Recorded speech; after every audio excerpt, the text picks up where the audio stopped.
Okay guys, luto na po tinulang manok para sa kong anak guys. Oh. Tinulang manok guys. Oh, bukog-bukog. Dapit ni sa picture guys. Na siya ribs. Ulunod. Oh. Tinulang manok ang sudan sa kong anak. Ako guys, katong isda. Katong isda nga ibutang magkamunggay sa bawang isda guys. Manay sudan sa kong anak ron. Mag-update ka. Okay, paglunod na ako sa sayuti guys. Yung ani magod sa Manila guys. Yung sayuti dapat dahon sili. Gahit pa ni guys. Pahumok-humok ko na to mga 3 minutes. 2 minutes. Ayan. Update na po sa itong giluto. Tinulang manok. Sa bawan na ko butangag kamunggay para masustansya para sa tuang anak nga damulag. Diba?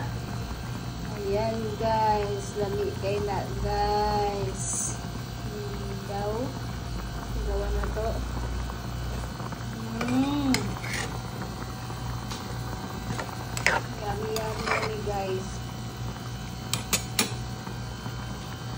Okay, sa atuang pa-sure palaban ha, mo to kong gihatag sa inyo ha guys.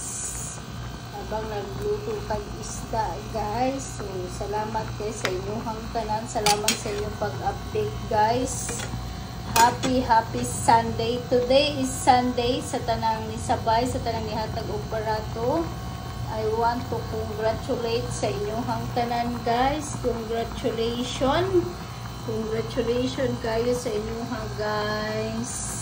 Sa mga nihatag barato na po nihatag karon. Syempre mga viewers sa atong pa-maintain, congratulations sa 5445.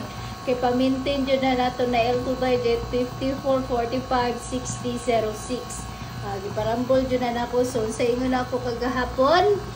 Delikado ang eskalira na eskalirang baliktad. Sa man ang baliktad na eskalira sa 4 digit. Sa 6 digit di ay 32. O diba? Nya pagka short rest 145. O na siya ni balik ang 45. So pabalik-balik siya ng combination karon guys. Mao nang dili na to kumpiyansahan maning kamot gihapon ta basin day magrasyahan ta karon. So ilunod na nato ning kamunggay guys. O kamunggay. Gamay ra na akong gikamunggay guys. Kaya pag nasubrahan kadaghan mupait, diba?